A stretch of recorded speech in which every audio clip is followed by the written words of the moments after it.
So,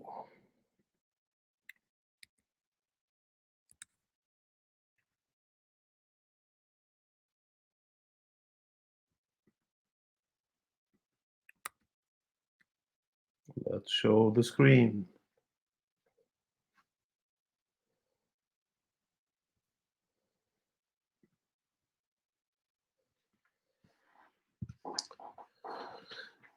Welcome everybody, and sorry a little bit late, had some problems logging in, and I'm now up and running. And this is the Mindhunter number 2 session that we're running from Sonic Wall. And my name is Simon Wikberg, security engineer at Sonic Wall, and I'm here to talk a little bit about security, where we are at today and what you can expect, and possibly give you some insight in our findings, mitigation, and what you can do about it. And the agenda, we try to appeal to you by asking, am I at risk? And our straight answer to that is pretty straight up, yes, you are. Today's threats have emerged through regular antivirus IPS kind of threats with code that is easy to identify by signatures to something that runs into memory stuff. We're going to look into that today, I think.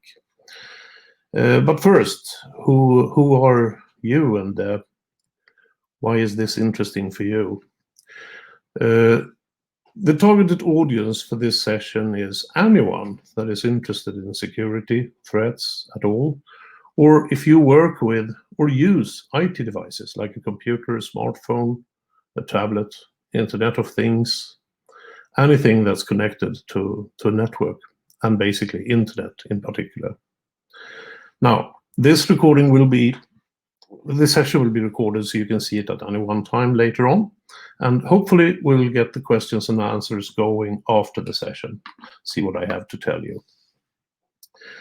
And again, my contact details are shown later in this presentation. First off is about us and what we've been doing for the latest years here. As we have seen advances on the black side or dark side of internet, we try to make easy measures for you to meet up against that and make your life a little easier.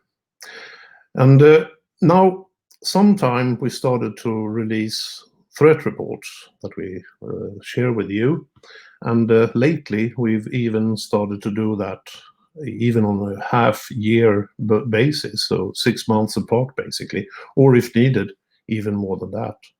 And in these reports, you can find what we've seen and learned along the way over the last period in particular. And as you can see here, it's divided up in 2 parts here, which is security advances and criminal advances.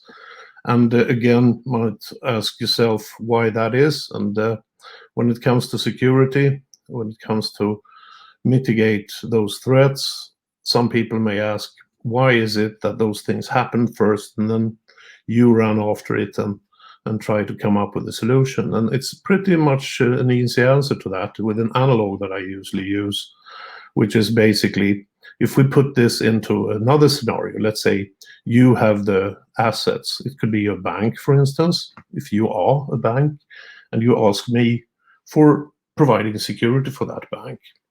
An easy way to make sure that that bank will never be robbed, basically, would be to give me a rifle and put me as a sniper on the rooftop on the other side of the road, and then basically shoot anything that passes the entrance. That's not good for business to the bank, and we probably would like to have a different approach to that. So you basically identify the bad guys before you take them down. And also, it might not be a nice solution to shoot anything. It's maybe better to apprehend them as they ran out the bank with the money along the road. So having that said, first the bad things needs to happen, and then we can identify it and make sure that we protect you against that again. So our security advances basically has to follow the criminal advances. We know what they're doing.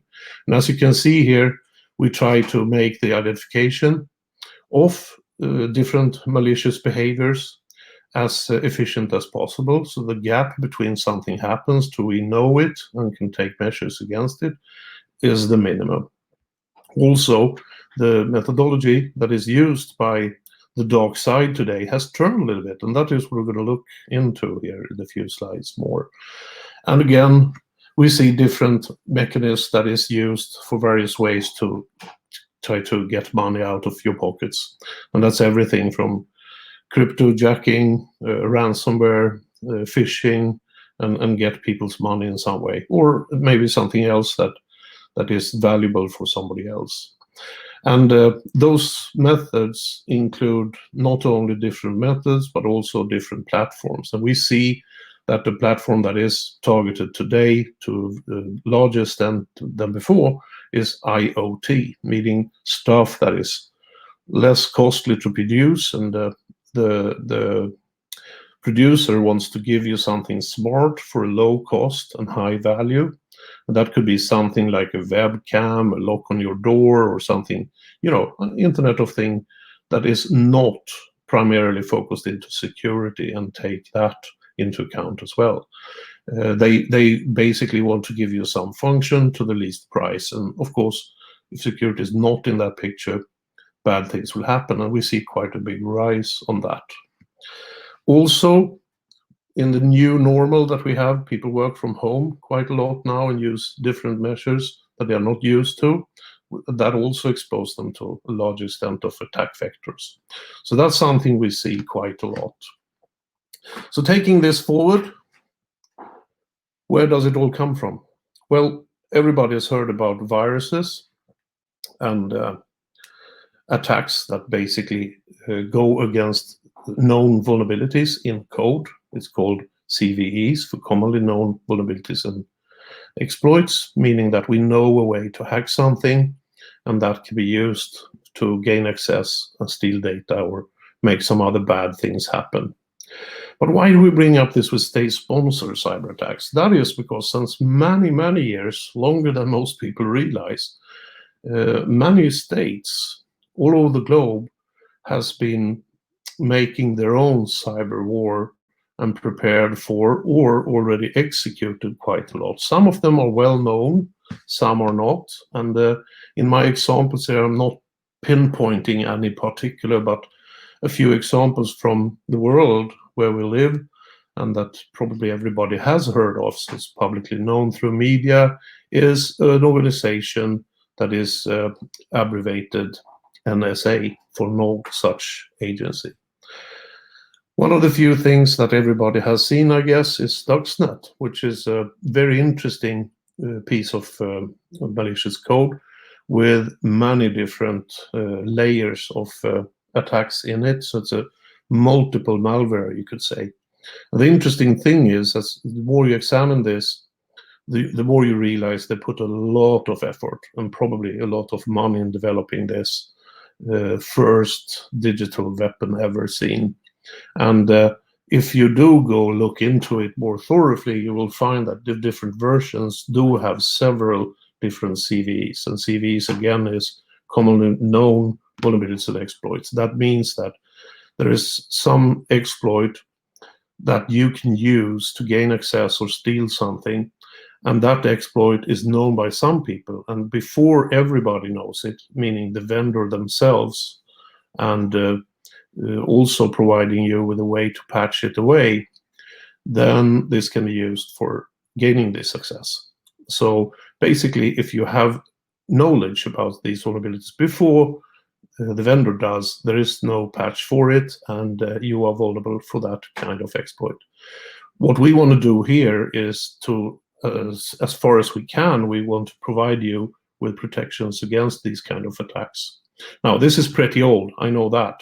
But what I'm saying is, this is a system that recurringly comes back to us with newer versions, basically. And again, If we look at details that were revealed by Snowden a little later, we know something about the quantum project. And the more you read about this, the more things are revealed about different projects that is used for various purposes. And of course, this is what the state would do to use digital weapons or methods to bring in information. What is bothersome is that those leaked out, and not just because of Snowden, but we have also from this particular group, which is called the Equation Group, there is moles inside this organization, and unfortunately they leak a lot of data. One of them, called Shadow Brokers, emerged in 2016, and we saw a lot of stuff going on in 2017. That's 3 years ago. And what they did, they said, we have a lot of code, we want to sell this code.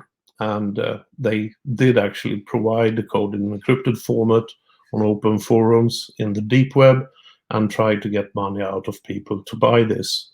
And the possible buyer would then have really nice tools that used new vulnerabilities not known at the time. Now, obviously nobody bought it, so eventually they gave away some of it to show that they were for real and was real stuff that they wanted to provide. And when they did so, we saw WannaCry show up very, very quickly. And you guys probably know from where in the world this came up from without saying too much, a little bit Rocket Man over that. But not only that code, I mean, all organizations all over the world are as guilty to this. So yet another one did actually provide a really efficient and spreading malware. And this was the intelligence service on the other side of the globe. And we saw this as NotPetya. This kind of vulnerability is also a couple of years old today as its original format, but this shows up again and again. So pieces of malware containing new obfuscations or new encryptions with versions that is very similar to WannaCry or NotPetya is coming back recurringly. So we see this happen over and over again with new strains and new small alterations in the code, and it shows up again. And for the business owner or anyone that has assets that you protect, it could be anything from your bitcoins to patents, blueprints, or in this case, it's a wholesale. They have a point of sales, and when this strain of code comes in and basically ransoms all the computers, well, you see the audience. This is a real picture from Ukraine. Those people cannot buy anything because the point of sales are basically down. And the owner of this business, of course, this is a disaster. He cannot sell anything. So this is basically shut down the doors and nothing will happen. And you will also have a lot of time to recover from this. That might take quite a long time. Not only that, it could also be that it costs you a lot of money to fix the problem, and an outage of a week or two. Now, there's not one organization doing this. Every organization around the globe, basically. So I have a little map here just to make sure that you don't think I'm pinpointing at any particular three-letter organization or so. But we see this all over the world in neutral countries. They may be red or blue or white or whatever, but there is organizations doing this. And this is only the state-owned organizations that I'm showing here. So imagine all the dark side pieces where they basically sit and wait for using the same kind of tools in a malicious way. So what did we learn from this circus then? I say it comes back and comes up new forms, which I will show you now. But even though some of this may sound a little old, with 3 or 4 years old hacking stuff that everybody knows of, still this is coming back over and over again. But back then it was so cumbersome, so most vendors with browsers, for instance, which were targeted quite a lot, not only by phishing, by using smart mechanisms like, for instance, Java or Flash or any of these additional components in the browser to make it do smart things, it also did execute code. And this is where malicious programs comes into play. Anything program is basically you put in something and expect a result coming back. and that program can be abused. And of course, that is happening all the time. Not only that, talking about these kind of abuses, and we've talked a little bit about some of them to the shadow brokers, basically. Since then, there is organizations like, again, an organization that is well known, found that they have moles in the organization since 8 or 9 years. And this is basically nowadays. So stretching all the way to current date, basically, this is earlier this year, one of these organizations all of a sudden handed over new vulnerabilities that was not known yet. So they are not yet become a CVE. So there is a way to patch it. But these are new holes in the code that can be abused. And this organization gives this to the biggest software vendor in the world, happens to be Microsoft Windows. And they had a chance then to mitigate this and make patches for this before it hits you. That's a good thing, but you may ask yourself, why does this 3-letter organization all of a sudden give away these vulnerabilities that are not known? Because they could, like they did a few years ago, make a really smart tool out of it. Yet another cyber weapon, of course. Well, they don't tell you. My take on it is, maybe this is not the green field any longer. So let's see what we're doing today. Going forward from those times, we've seen that more and more code that is used for malicious purposes has shifted from normal code that you would expect IPS or antivirus to pick up on. And now this is actually working in the area of disk or memory, meaning the CPU itself. And it carries around there to avoid protection with really serious obfuscation methods, where it reveals itself for a very, very short period as it executes.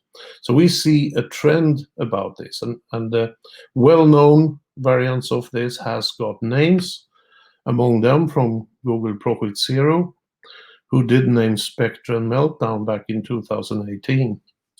And when they did that announcement, most scientists and people with good knowledge in how code works, they said it can't be possible to do the ways in hardware that Spectre does.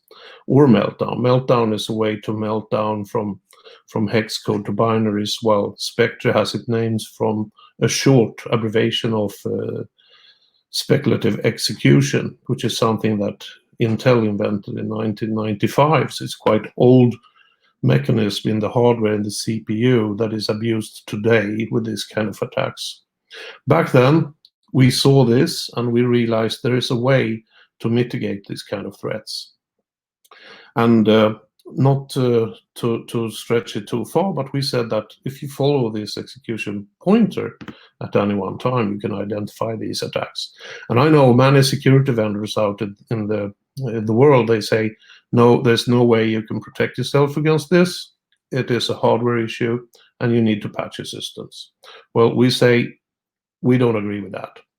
If you can follow what this code is actually doing, because it is doing something malicious, then you can also block it from happening. And this is something we've taken very seriously. And again, we are just at the start.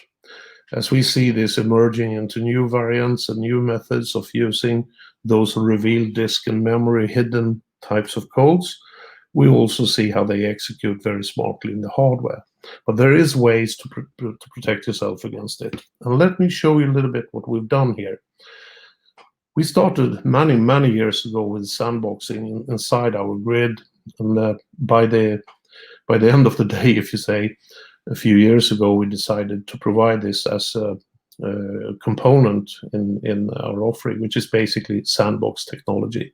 And we chose also to use multiple sandboxes, which is a smart idea, because as soon as you start doing sandboxing, of course, those guys in the dark corner of the web, they will start to look at sandbox evasion techniques. So the more methods you have to examine the code, the better, because it's harder to circumvent that kind of protection. And also, we identify these new attacks that comes with the hardware, and we invented a new mechanism. It's called RTDMI, which you see it spells out as real-time deep memory inspection, which basically means that we follow the code as it executes in memory, in CPU, with the instruction pointers at any one time. And this is unique. In this way, we can actually see what these malicious codes are doing, even though they are in hardware, as we say. Having that said, it is to take it to further extent than anybody else. To have a lot of sandboxing technologies, of course, is like you see in this analog, like the doctor examining you with all the experience and actually see you and feel you. But again, it can be hard to see bone fractures and stuff, so a little X-ray might fit in handy. Or if you want to look at veins and stuff like that, you might need to do other measures of MRI.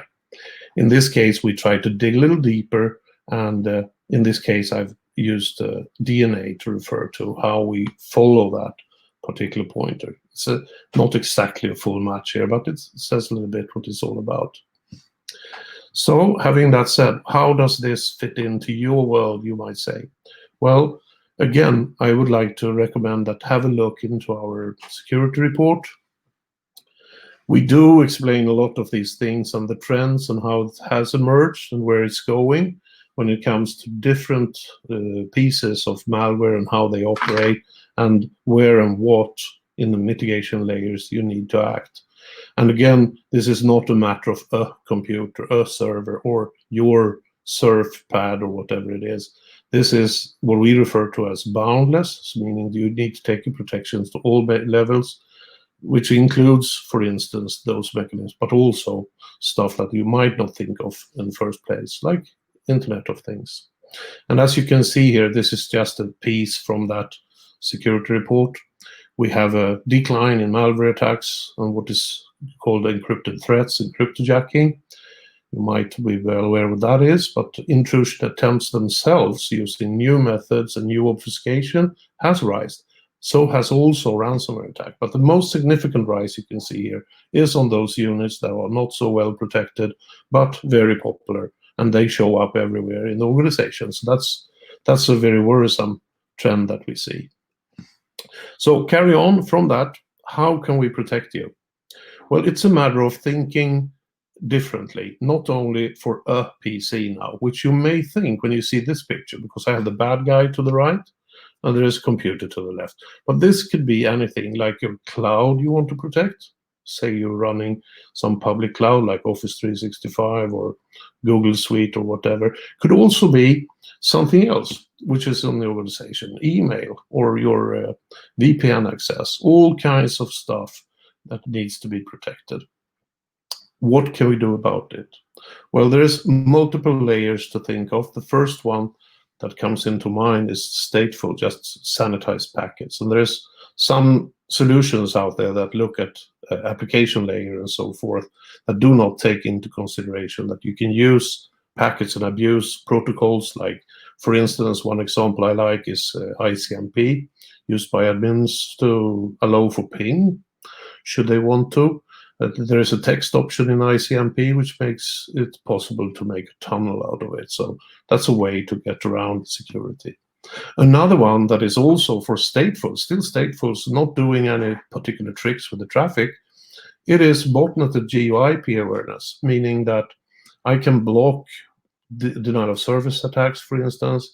I know where there is networks used by perpetrators or bad guys. And not only that, I can lock out a whole region or country, for instance, if I want.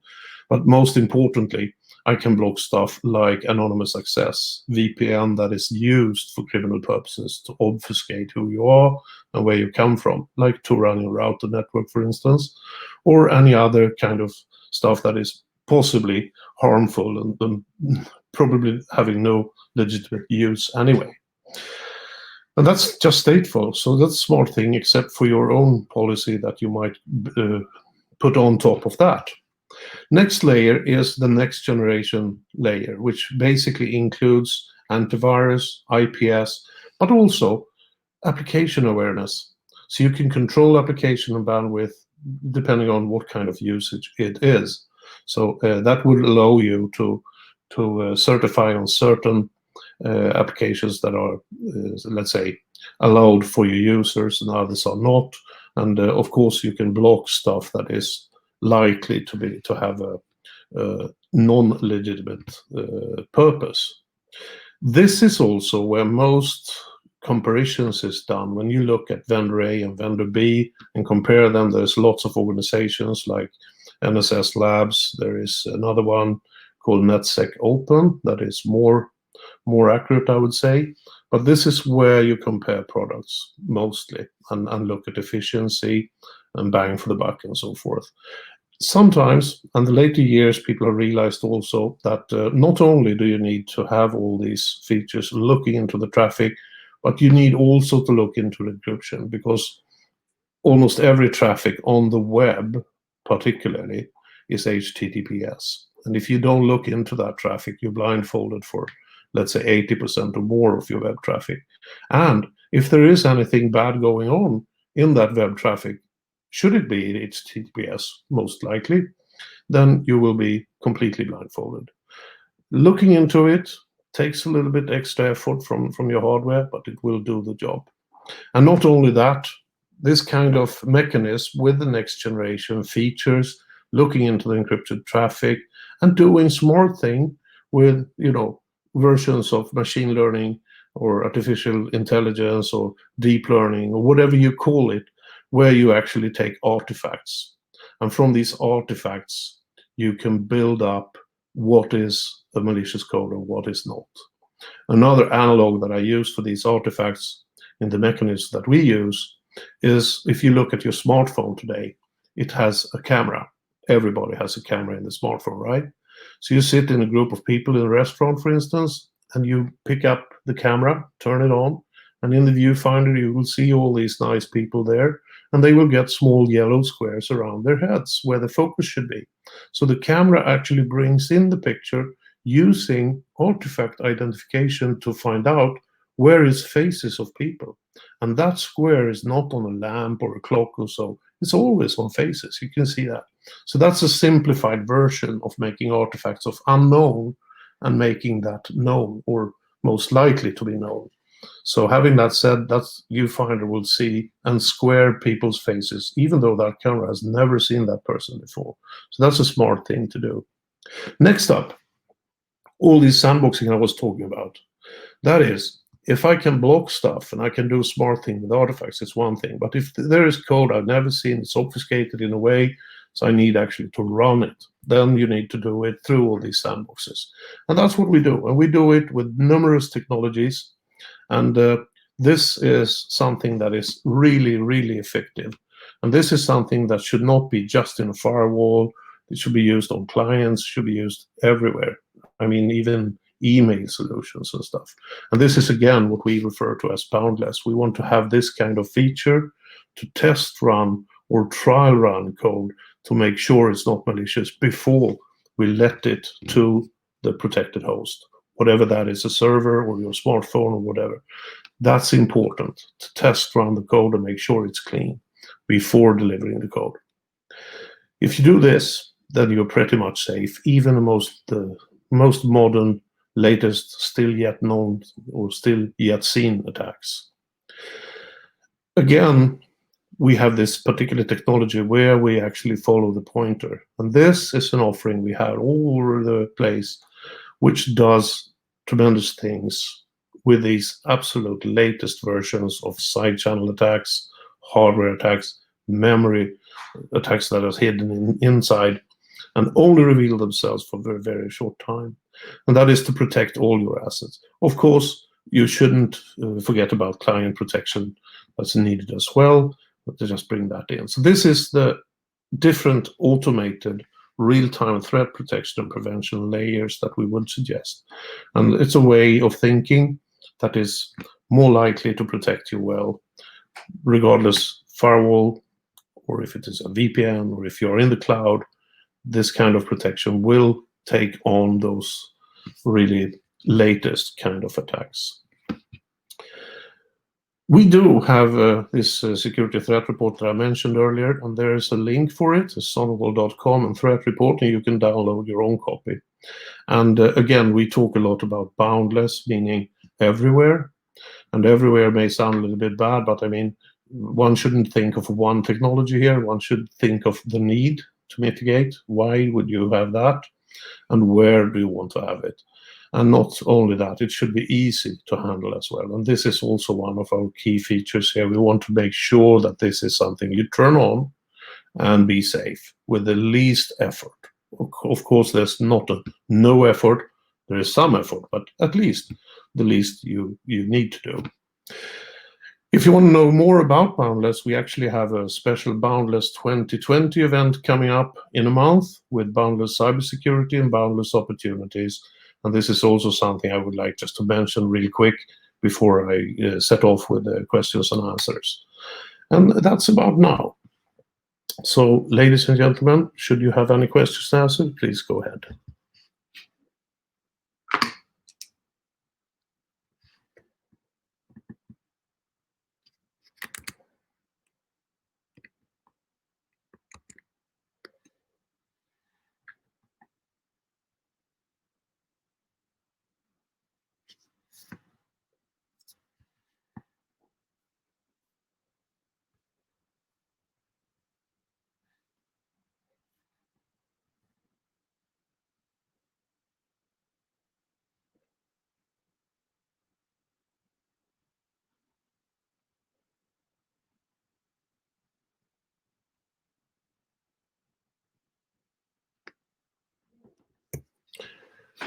And with that, I cannot see any of this, but if you feel that you did not get your question raised here or there is answers that you want, please let us know.